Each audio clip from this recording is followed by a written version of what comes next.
প্রতিটা বাসা বাড়িতেই ক্লিনার থাকে, হাউজিংগুলোতে ক্লিনার থাকে, নামি দামি আবাসিক হোটেলগুলোতে ক্লিনার থাকে। তাদের কাজ পরিষ্কার পরিচ্ছন্ন করে রাখা।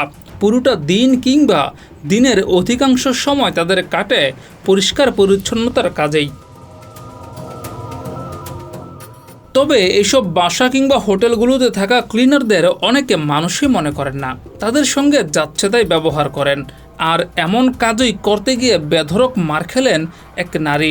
ঘটনাটি ঘটেছে ভারতে এবং সেটি ভাইরাল হয়েছে সামাজিক যোগাযোগ মাধ্যমে। ঘটনার সিসিটিভি ফুটেজে দেখা যায় একজন ক্লিনার করিডোর পরিষ্কার করছিলেন। তখন লিফটের সামনে আসেন এক নারী, তবে তার হাতে ছিল টিস্যু বা কাগজ জাতীয় কিছু একটা, যা তিনি সেখানেই ফেলতে থাকেন।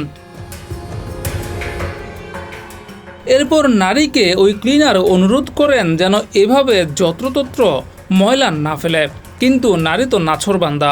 নিষেধ করায় তিনি যেন ক্ষিপ্ত হয়ে ওঠেন এবং আবারও ফেলতে থাকেন এবং ওই লোককে বলেন পরিষ্কার করতে, কারণ এটা তারই কাজ।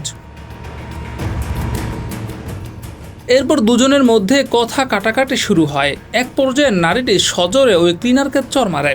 ব্যাস, এরপরই ক্লিনারের তাণ্ডব শুরু হয়। নারীকে চুল ধরে টেনে হিচড়ে একের পর এক লাথি, ঘুষি, এমনকি হাতে থাকা পরিষ্কার করার লাঠি দিয়েও আঘাত করতে থাকেন ওই ক্লিনার। নারীকে টেনে হিচড়ে 2 পা ফাঁকা করে গোপনাঙ্গেও লাথি মারতে দেখা যায় ওই ক্লিনারকে। প্রায় 1.5 মিনিট ধরে চলতে থাকে ক্লিনারের মারধরের দৃশ্য। ভিডিওটি ছড়িয়ে পড়তেই সামাজিক যোগাযোগ মাধ্যমে বইছে সমালোচনার ঝড়। অনেকে বলছেন নারী দোষী, সে যদি অহংকারী না হতো তাহলে এমন ঘটনা ঘটতো না। তবে অনেকেই বলছেন ক্লিনারকে আরও সংযত হওয়া উচিত ছিল।